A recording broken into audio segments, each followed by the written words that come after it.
राम के भाई भरत, जिन पर सबसे कम चर्चा होती है, सबसे कम भरत पर बोला गया है। लक्ष्मण उनके साथ 24 घंटे रहते हैं। शत्रुघ्न पर तो कम ही बोला गया है, भरत पर सबसे कम बोला गया है। सरस्वती ने देवताओं के कहने पर मंथरा की बुद्धि फेर दी। सरस्वती ने देवताओं के कहने पर कैकेयी की बुद्धि फेर दी। लेकिन जब भरत ने कहा कि मैं भैया को वापस लेने जा रहा हूं, तो देवताओं में खलबली मच गई। बोले यार अभी तो गया है ये, और इसको लेने चल दिया, और राम भावुक भी है, इसके प्रेम में वापस ना आ जाए। तो देवताओं ने सरस्वती को कहा कि तुम जरा बात कर दो। तो क्या कहती है सरस्वती? देवताओं से कहती है कि 1000 आंखें होने के बाद भी जिसको सुमेरु ना दिखता हो, तुम मूर्ख हो क्या? मोसो कहत भरत मति फेर, मुझसे कहते हो भरत की मति फेर दूं? दुनिया में किसी की भी बुद्धि भ्रष्ट कर सकती हूं, भरत की बुद्धि भ्रष्ट नहीं होती मेरे करने से।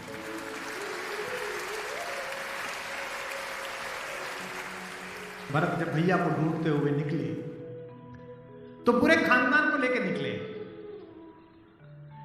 भरत ने कहा किसी की तो मान लेंगे, कौशल्या की मान लेंगे, ससुर को भी लेकर गए। जब पहली रात भरत वहीं रुके जहां राम रुके थे, भरद्वाज के आश्रम में। सुबह चलते समय भरत संकोच में थे, तो भरद्वाज ने कहा कि राजन, चूंकि राजा हो चुके थे, आपके चेहरे पर संकोच है। तो भरत ने डरते हुए कहा कि महर्षि मैं डरा हुआ हूं, मेरी मां ने इतनी बदतमीजी की बात कर दी, मैं बाहर था। भरत को नहीं बताया गया था कि पिता दिवंगत हो गए, पता है आपको बात नहीं। भरत को संदेश भेजा गया था तो उसमें यह नहीं कहा गया था कि पिता एक्सपायर कर गए, यह कहा गया था कोई इमरजेंसी है, घर आओ। अयोध्या के बाहर नंदीग्राम में इनके पूर्वजों का एक मंदिर था, जहां इनके पूर्वजों की प्रतिमाएं लगी हुई थी, मानधाता की, दिलीप की, रघु की, अज की, नहुष की। वहां भरत रास्ते में रुके अपनी सेना के साथ पूजन करने के लिए, कि पूर्वजों का पूजन करना, पुरखों का। पुरोहित ने हाथ में थाली दी, तो पहले इसका पूजन प्रथु, जो सबसे पहले जिनके कारण ये पृथ्वी कहलाती है, इनके घर के, फिर मानधाता का, फिर राजा बलि का जिन्होंने अपना मांस दे दिया था, रंतिदेव का। पूजन करते करते अज, रघु, दिलीप तक आए, और जैसे ही उन्होंने अगली मूर्ति देखी तो देखी पिताजी की मूर्ति। तेज तो थे ही, उन्होंने पुरोहित की तरफ देखा कि ये क्या? पुरोहित की आंख में आंसू, उसने कहा कि महाराज नहीं रहे, और भरत के हाथ से थाली छूट गई। भरत ने कहा मुझे किसी ने बताया क्यों नहीं कि पिताजी दिवंगत हो गए, क्या हुआ था? बोले राम को वनवास मिल गया। भैया को वनवास क्यों मिल गया? आपकी मां ने मांग लिया। भरत घोड़ा दौड़ाते हुए अयोध्या तक पहुंचे, रोते हुए। सोच के देखिए, भरत जैसा भाई, भ्रातृत्व में राम किसी का उदाहरण नहीं देते, लक्ष्मण का भी नहीं देते। जब हनुमान को गले लगाते तो ये नहीं कहते कि तुम लक्ष्मण जैसे भैया हो मेरे, तुम मोहि प्रिय ही भरत संभाए। देना हुआ है जब कोई प्यारा उदाहरण, हमने दिया है सिर्फ तुम्हारा उदाहरण।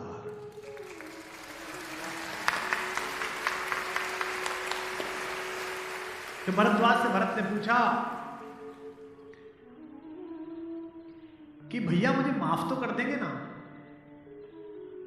मैंने इतनी बड़ी गलती की, एक ऐसी गलती जो भरत ने की नहीं, उसके पश्चाताप में है भरत। मां ने इतनी गलती की, मुझे माफ तो कर देंगे?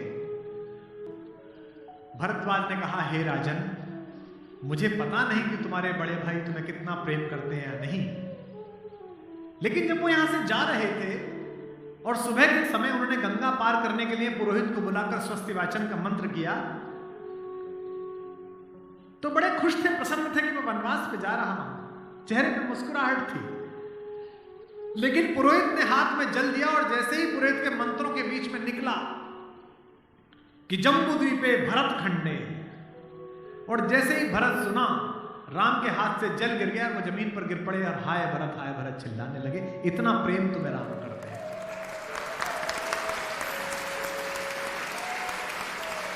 राम करुणा से भरे हुए, इसीलिए करुणा निधि है। इसीलिए कहता हूं कि इस कहानी से पॉलिटिक्स सीखिए, इस कहानी से स्ट्रेटेजी सीखिए, इस कहानी से ह्यूमन वैल्यूज सीखिए, फैमिली वैल्यूज सीखिए। और जो राजनीति में लोग काम करते हैं उनसे भी अनुरोध है कि सदा जनता की भावनाएं ही सत्य नहीं होती। इस देश का पहला लोकतंत्र का मानक गढ़ा राम ने, जिसने कहा कि जनता ही सदैव सत्य नहीं है, नीति सत्य है। मैं इसको सिद्ध करके बताऊंगा आपको। जब राम जंगल गए तो सब दुखी थे, सब परेशान थे, हर आदमी उन्हें लौटाना चाहता था। अगर राम उसी दिन लौट आते तो सब खुश हो जाते, लेकिन राम ने जनमत का सम्मान नहीं किया, नीति का सम्मान किया। जब पहली बार चित्रकूट पहुंचे तो वन देवी उनका स्वागत करने के लिए आई। वन देवी ने पूछा कि आप मेरे यहां विश्राम करने आए हैं, मैं आपके लिए क्या कर सकती हूं। तो राम ने क्या मांगा होगा सोचो। राम ने कहा कि हे वन देवी, बाकी सब ठीक है, निभा लेंगे, पर्णकुटी बना लेंगे, फल फूल खा लेंगे, जिस रास्ते से मैं आया हूं उसके कांटे हटा देना। वन देवी ने कहा कि आप तो आ चुके, अब कांटे हटाऊं ना हटाऊं इससे क्या। राम ने जो उत्तर दिया वो आपकी आंख भिगोने के लिए काफी है। राम ने कहा कि मेरी तो कोई दिक्कत नहीं है, मेरे पैर में कांटे लग गए, पर मुझे ढूंढता ढूंढता मेरा भाई भरत इसी रास्ते से आएगा, उसको कांटे नहीं चुभने चाहिए, कांटे हटा।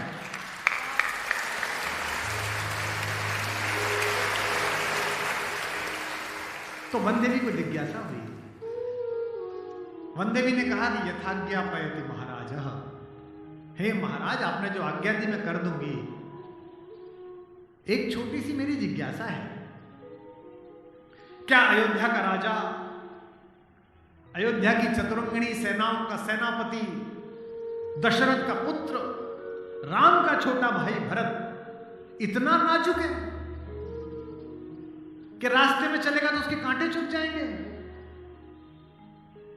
राम ने कहा नहीं, वो तो वज्र के समान है, उसकी छाती से टूटकर तो इंद्र का वज्र टूट जाता है, ये कांटे उसे परेशान नहीं करेंगे। वन देवी ने कहा फिर क्यों हटा दूं? बोले परेशानी ये है कि जब उस रास्ते पर आएगा अगर एक कांटा भी चुभा तो उसका दिल ये सोचकर टूट जाएगा कि मेरे कारण मेरे भैया को इन कांटों को झेलना पड़ा है।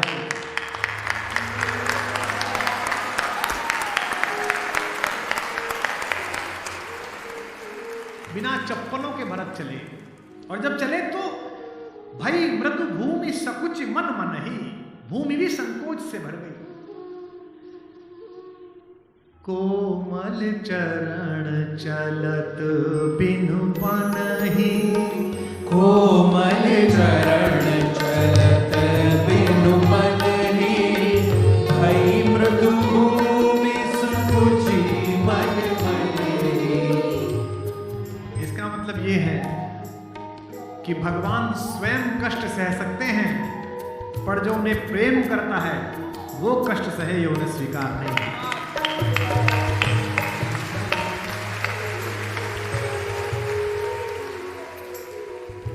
चित्रकूट में रात्रि का समय है, चांदनी खिली हुई है, चंद्रमा निकला हुआ है। ये वो पल था जहां से राम की कहानी पलट सकती थी। अगर दशरथ के अंधेरे कक्ष का एक निर्णय राम को इस जंगल तक लाया है मित्रों, तो आज इस पूर्णमासी के चांद के नीचे का राम का एक निर्णय राम को वापस अयोध्या ले जा सकता है या लंका ले जा सकता है। ये वो रात थी। मुझसे कोई पूछता है कि राम कथा की सबसे महत्वपूर्ण रात्रि कौन सी है? जिस दिन लक्ष्मण को मूर्छा आई वो भी महत्वपूर्ण नहीं थी, क्योंकि पता था कि बच जाएंगे। जिस दिन सीता का अपहरण हुआ वो रात्रि भी महत्वपूर्ण नहीं थी। यही रात महत्वपूर्ण थी, यही रात अंतिम, यही रात भारी, जिसमें भरत, शत्रुघ्न, तीनों माताएं, गुरु वशिष्ठ, ससुर साहब, सास, सब आए हैं कि बस राम लौट चलो। तदनंतर बैठी सभा उटज के आगे, नीले वितान के तले दीप बहु जागे। टकटकी लगाए नयन सुरों के थे वे, सब देख रहे थे। परिणाम उत्सुक उन भया तुरों के थे वे, वह चंद्रलोक था कहां चांदनी वैसी। प्रभु बोले गिरा गंभीर गूढ़ निधि जैसी। जब सबने खाना खा लिया, सबने पानी पी लिया, तब भगवान ने सबको बिठाकर पूछा। क्या सवाल पहला? भरत जैसे आदमी से, हे भरत भद्र, अब कहो अभीप्सित अपना। इतनी दूर चल के आए हो, बताओ क्या चाहिए? सब सजग हो गए, भंग हुआ जो सपना। एक बात पूछी कि बेटा बताओ क्यों आए हो? तो क्या बोले भरत? हे आर्य रहा क्या भरत अभीप्सित अब भी। आप मुझसे पूछते हो कि मुझे क्या चाहिए? मुझे तो सब मिल गया भैया। इसी दिन के लिए तो मेरा जन्म हुआ था, पिताजी मर गए मेरे कारण। आप जंगल में बैठे हो मेरे कारण। सोने के आभूषण पहनने वाली मेरी भाभी एक वलकल पहने हुए मेरे कारण। जिसके सर पर अयोध्या का राजमुकुट होना चाहिए था, उसके सिर पर जटाजूट है मेरे कारण। हे आर्य रहा क्या भरत अभीप्सित अब भी। मिल गया अकंटक राज्य उसे जब तब भी। पाया तुमने तरुतले अरण्य बसेरा। रह गया अभीप्सित शेष तदपि क्या मेरा। और मैं इसलिए भरत पर फिदा हूं कि भरत इतिहास का अकेला पात्र है जिसकी गलती नहीं है, फिर भी प्रायश्चित कर रहा है।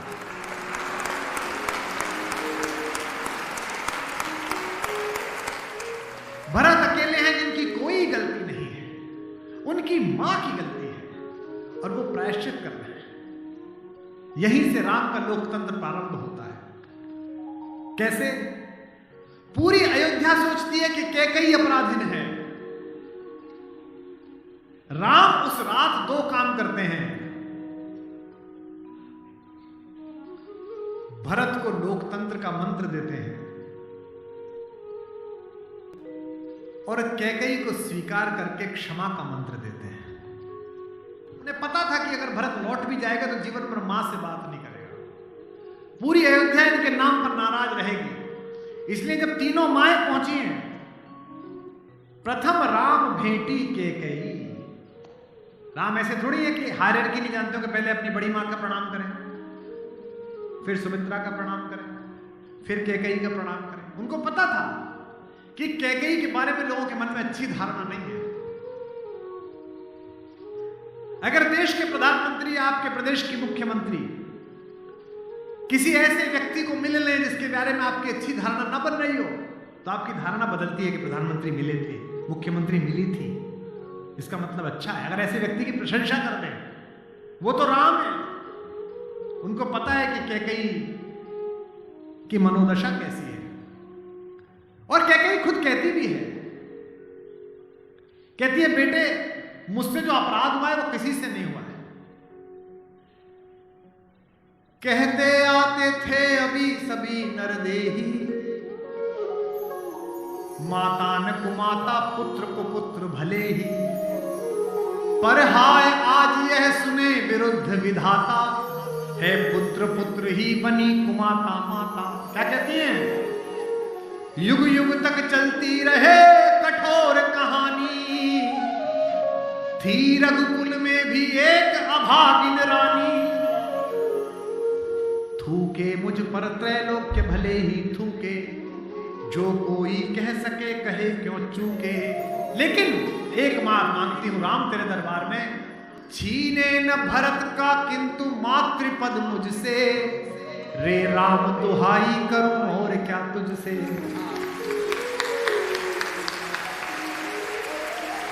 सोचिए कैसा क्षण है, अपने ही बेटे को मांग रही है राम से। कैकेयी अपने बेटे के लिए कह रही है कि राम तू सबको सब देता है बेटा, मुझे सिर्फ इतना दे दे, मुझे रानी मत रहने दे, जंगल में रख ले, भरत की मां बनी रहो बस। इसी के लिए सब किया। राम ने क्या कहा? हे अम्ब, ओ मेरी मां, हे अम्ब तुम्हारा राम जानता है सब। इस कारण वह कुछ खेद मानता है कब। फिर राम को याद दिलाया क्या कही, बेटा तुझे याद है तू आधी रात उठ के भाग जाता था मेरा सपना देख के। कौशल्या से कहता कि मां मैंने छोटी मां का सपना देखा है, मुझे छोटी मां के पास छोड़ के आओ। और तुझे गोदी में लेके कौशल्या मेरा दरवाजा खटखटाती थी, अरे यो कोयल, ये तेरा कोयल का बच्चा जाग गया और रो रहा है तेरे लिए।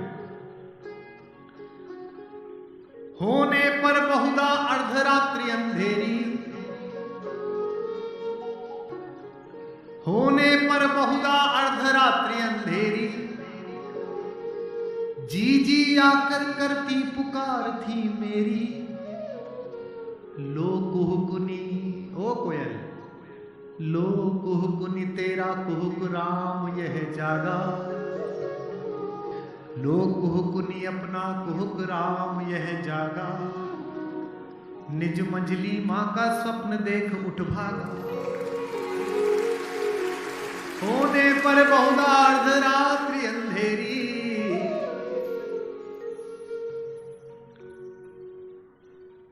राम ने क्या कहा, मैं वही राम तू वही के कई मेरी। कि 100 बार धन्य वह एक लाल की माई। कौन? 100 बार धन्य वह एक लाल की माई, जिस जननी है जना भरत सा भाई।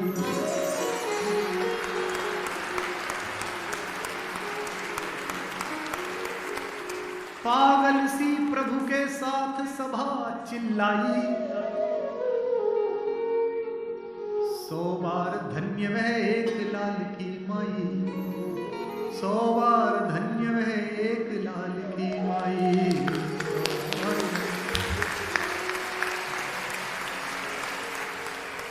कौशल्या से लेकर जनक तक सबका बहुमत राम को लौटाने का था, लेकिन राम नीति के साथ रहे, जनमत की अपेक्षा नहीं है। भरत जैसा भाई पाना, लक्ष्मण जैसा भाई पाना, कैसे कैसे चरित्र है भाई। एक भरत की पत्नी है मांडवी, उनका जिक्र नहीं होता। एक हमारी मां और है उर्मिला, उसका जिक्र नहीं होता। उर्मिला का कलेजा देखिए, मांडवी का कलेजा देखिए। जिस दिन लौटने के बाद भरत ने राज्य संभाल लिया, भाई की पादुकाएं रखकर सिंहासन पर, कौशल्या जाग रही थी।